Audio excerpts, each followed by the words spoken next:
प्रस्तुति। नैना लड़ल जब अहाँ सा भ गेल अहाँ सा प्यारिये, भ गेल अहाँ सा प्यारिये।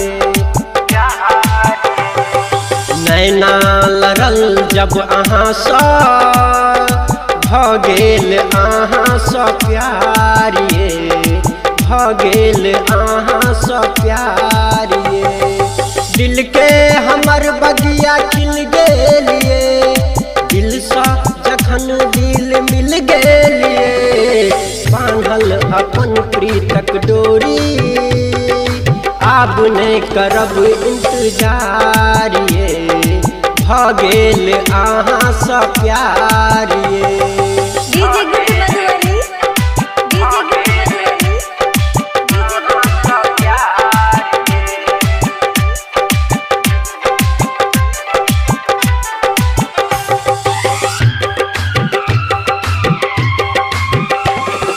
डोली सजा कर हम बाजा बजा कर हम दूल्हा बन आब अहाँ घर ये।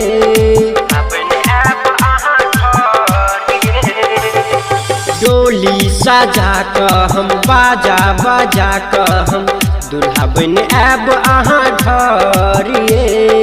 दुल्हन बना कर सुनू ये सजनी, ला जाब हम अपना घर ये।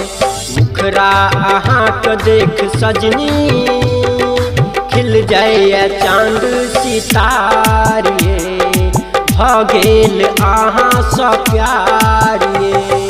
नैना लड़ल जब अहाँ सा भ गेल अहाँ सा प्यारिये, भ गेल अहाँ सा प्यारिये।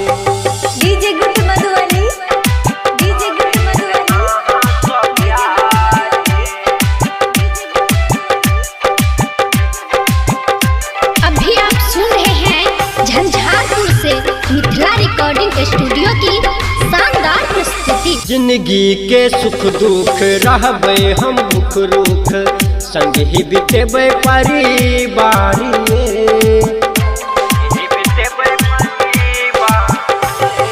जिंदगी के सुख दुख रहबे हम भूख रूख, संग ही बितेबे परिवार ये।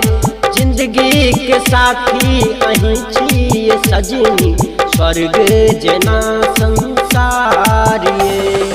कहैया विकास राजा, रहबै हम हरदम अहीं साथ ये। भ गेल अहीं सा प्यार ये। नैना लड़ल जब अहाँ सा भ गेल अहाँ सा प्यार ये, भ गेल अहाँ सा प्यारिये।